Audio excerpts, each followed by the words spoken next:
India TV YouTube channel को subscribe करें और बेल आइकन दबाएं। नमस्कार, मैं हूं अमित पालित। श्रीनगर से आज एयरफोर्स के शौर्य की जो तस्वीर आई है उससे हर भारतीय का सीना गर्व से चौड़ा हो जाएगा और पाकिस्तान की नींद उड़ जाएगी और चीन की भी। आज डल लेक के ऊपर शानदार एयर शो हुआ और एक से बढ़कर एक लड़ाकू विमानों ने अपना शौर्य दिखाया। मौका था आजादी के अमृत महोत्सव का और इस एयर शो में सुखोई से लेकर मिग विमानों ने अपना दम दिखाया। वहीं चिनूक हेलीकॉप्टर ने झील के बहुत ही करीब आकर अपनी काबिलियत को दिखाया। जम्मू कश्मीर के उपराज्यपाल मनोज सिन्हा ने इस कार्यक्रम का शुभारंभ किया और इस एयर शो में लड़ाकू जेट, हेलीकॉप्टर और पैराट्रूपर्स ने डल झील के ऊपर अपने करतब दिखाए। डल लेक के आसमान में जब सुखोई की गर्जना सुनाई दी तो वहां मौजूद हर भारतीय के चेहरे पर खुशी छा गई।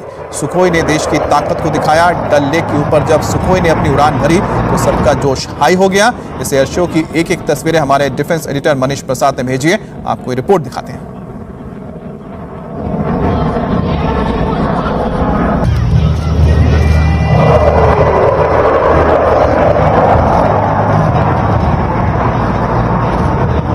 ये भारतीय वायुसेना का Su-30 MKI है। फ्लाइंग लांसर स्क्वाड्रन का ये Su-30 जो कि multi role air superiority fighter aircraft है। दरअसल ये अपनी पूरी ऑपरेशनल कैपेबिलिटी के साथ इस समय लाइन ऑफ एक्चुअल कंट्रोल से लेकर लाइन ऑफ कंट्रोल के अलग अलग जगहों पर कॉम्बैट एयर पेट्रोल के तौर पर इसका डिप्लॉयमेंट है। कुल मिला के 8 से 10 मिनट का स्क्रैम्बल टाइम, यानी अगर कोई एनिमी एयरक्राफ्ट सामने आ रहा है तो उससे निपटने के लिए महज 8 मिनट के अंदर ये अपने पूरे एयर डोमिनेंस के साथ ये दुश्मन के फाइटर एयरक्राफ्ट को एंगेज करने की क्षमता रखता है। हाल ही के दिनों में इसमें ब्रह्मोस को भी लगाया गया है और ये टाइगर शार्क स्क्वाड्रन है जिसमें ब्रह्मोस को लगाया गया।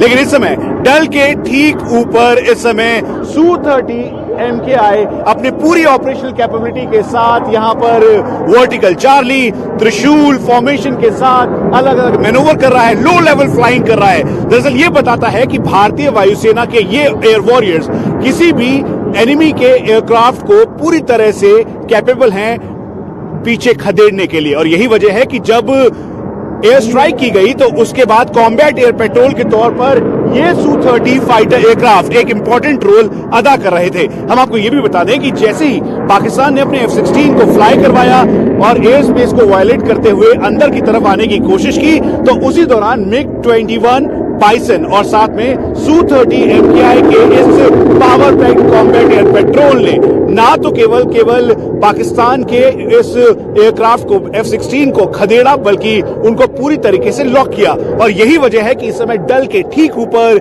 ये Su-30 फाइटर एयरक्राफ्ट अपनी एयर डोमिनेंस और एयर कैपेबिलिटी दिखा रहा है।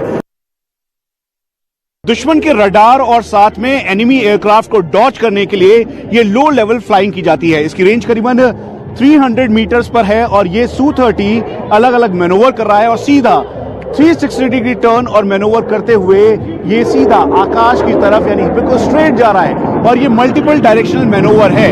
और ये बताता है कि इस समय एयर सुपीरियरिटी रोल में ये Su-30 पूरा 360 डिग्री टर्न लेते हुए दुश्मन के फाइटर एयरक्राफ्ट को एंगेज करने की क्षमता रखता है। ये इसका फ्री फॉल है और यही वजह है कि कॉम्बैट एयर पेट्रोल के तौर पर Su-30 इस समय पूरी फॉरवर्ड लोकेशंस के एयर बेसिस पर डिप्लॉयड है और ये लो लेवल फ्लाइंग की जा रही है। चारों तरफ यहां पर जो पहाड़ हैं उन पहाड़ों के बीच में से Su-30 की ये गर्जना जो कि 2.0 मैक की ये मैक्सिमम स्पीड लिमिट के साथ जा सकता है। और आजादी के अमृत महोत्सव के दौरान एयरफोर्स ने जो ताकत का मुजाहरा पेश किया उससे पाकिस्तान खौफ में आ चुका है और डल लेक के ऊपर Su-30 MKI के बाद MiG-21 बाइसन ने भी अपना शौर्य दिखाया। MiG-21 बाइसन ने भी अपना जलवा पेश किया। ये MiG-21 बाइसन है जो कि भारतीय वायुसेना के स्वॉर्ड आर्म्स स्क्वाड्रन का हिस्सा है। 3 की फॉर्मेशन में MiG-21 बाइसन जो कि 1965-1971 के युद्ध और कारगिल युद्ध में इसने हर चुनौती का सामना किया और फिर उसके बाद दुश्मन के खेमे को पाकिस्तान को मुंहतोड़ जवाब दिया। यहां तक कि जब भारतीय वायुसेना ने एयर स्ट्राइक की तो उसके बाद जब पाकिस्तान ने एक बार फिर से भारतीय लोकेशन को अटैक करने की प्लानिंग की और चिनूक हेलीकॉप्टर की आवाज अब घाटी में गूंजती है तो हर कश्मीरी हैरान रह गया, क्योंकि चिनूक को सिर्फ युवाओं ने खबरों में देखा सुना था। डल लेक के ऊपर पहली बार ऐसा नजारा दिख रहा था और काफी देर तक चिनूक इस डल लेक के ऊपर मंडराता रहा।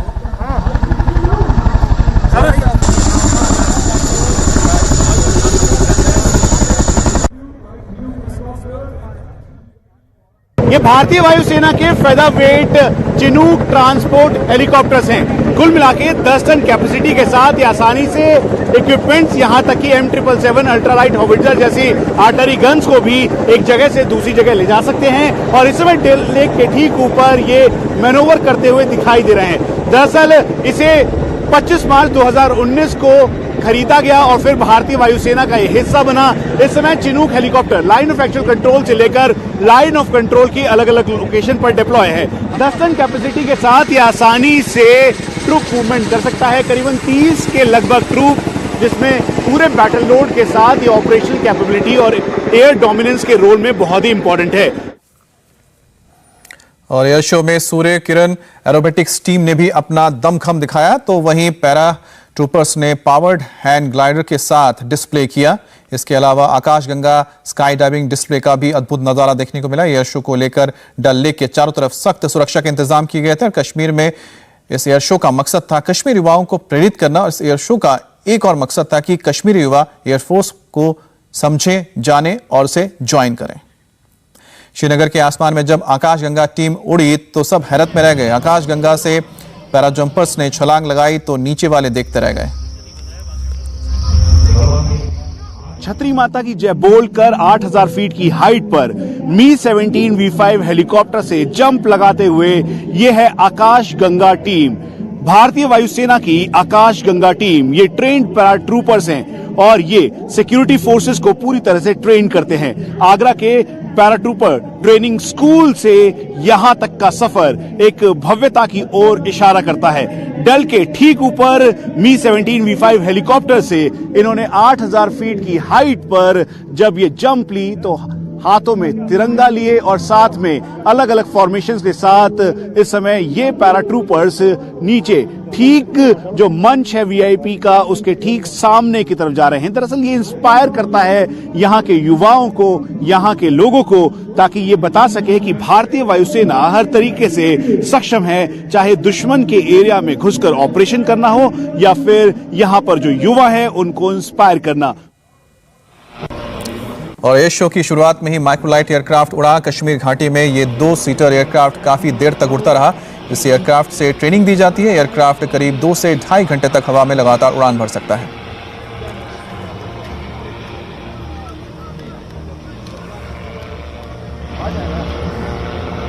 और डल झील के ऊपर जब सूर्य किरण एरोबेटिक्स टीम ने उड़ान भरी और उनकी कलाबाजियां देखी तो वहां मौजूद लोग हैरान रह गए। सूर्य किरण एरोबेटिक्स टीम ने एक से बढ़कर एक हैरत अंगेज करतब दिखाए। सूर्य किरण टीम के जाबाजों के आसमानी स्टंट्स देखने लायक थे। ये भारतीय वायुसेना के 52nd स्क्वाड्रन के सूर्य किरण एक्रोबेटिक टीम है। द शार्क कही जाने वाली ये सूर्य किरण टीम, जिसपे HJT-16 Mark II जो HAL द्वारा तैयार किया गया एयरक्राफ्ट है, दरअसल इसे अब सूर्य किरण एक्रोबेटिक टीम अलग अलग जगहों पर मैनूवर दिखाते हुए, एक्रोबेट करते हुए ये फ्लाई कर रही है। डल के ठीक ऊपर इस समय सूर्य किरण टीम मैनूवर करते हुए दिखाई दे रही है और ये पूरी तरीके से जो रेज ऑफ द सन यानी किरणें हैं उसी के आधार पर इस HJT-16 Mark II को पेंट किया गया है। हम आपको ये भी बता दें कि ये द शार्क्स कहे जाने वाले ये एक्रोबेटिक टीम देश विदेश में अलग अलग जगहों पर ये एक्रोबेट दिखाती आई है और इसीलिए हर एक चुनौती का सामना करते हुए ये एक्रोबेट टीम हर एक मौसम में, हर एक टेरेन में अपने आप को बेहद अलग अलग मैनूवर और ऑपरेशन कैपेबिलिटी के साथ ये लोगों के सामने दिखाती आई है। और सूर्य किरण टीम के जाबाज फाइटर से हमारे संवाददाता मनीष प्रसाद ने बातचीत की और डल झील के ऊपर कैसा रोमांचक नजारा था उनसे सुनिए। ये द शार्क के एयर वॉरियर्स हैं, सूर्य किरण एक्रोबेटिक टीम जिसने देश विदेश में भारतीय वायुसेना की air capability, manoeuvre, operation capability को दिखाया अलग अलग मैनूवर करके। सबसे पहला सवाल यही है, जब डल के ऊपर आप फ्लाई कर रहे थे, पहला मौका था जब डल के ऊपर सूर्य किरण एक्रोबैट टीम अलग अलग मैनोवर्स कर रही थी, कितना चैलेंजिंग था और कितना इंस्पायरिंग था उन युवाओं के लिए, उन बच्चों के लिए जो नीचे देख रहे थे? मेरे हिसाब से हमारे लिए जो जितनी बड़ी चुनौती थी उसके हिसाब से युवाओं के लिए भी उतनी ही बड़ी मोटिवेशन रहनी चाहिए। क्यों नहीं, सूर्य किरण एरोबेटिक टीम कम से कम शायद 20 साल के बाद दोबारा परफॉर्म कर रही थी और एयर शो शायद 13 साल के बाद कश्मीरी घाटी में हो रहा है, तो पायलट्स के लिए भी उतनी ही ज़्यादा चुनौती रहती है। तो हमारी एरोबेटिक टीम का मोटो ही यही है कि हम युवाओं को जितना मोटिवेट कर सकें। और इस एयर शो के इंचार्ज ग्रुप कैप्टन कामरान नजीर से बात की मनीष प्रसाद ने, और उन्होंने बताया कि आखिरकार किस तरह से इस एयर शो की प्लानिंग की गई थी, कितना चैलेंज था। ये पहला मौका है जब डल लेक के ऊपर आज पूरा फ्लाई पास्ट एयर शो किया गया।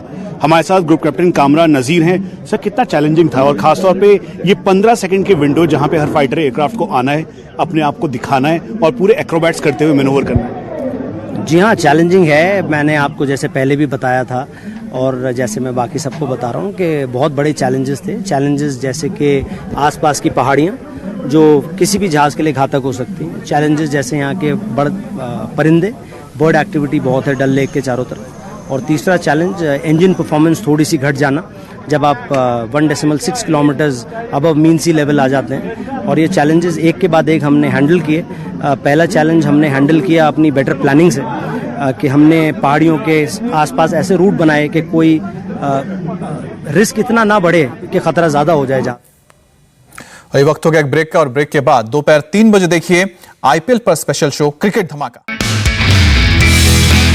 नमस्ते, मैं हूं मीनाक्षी जोशी। वीडियो और खबरों से अपडेट रहने के लिए India TV YouTube channel subscribe करें, बेल आइकन दबाना ना भूलें। जुड़े रहें इंडिया टीवी के साथ।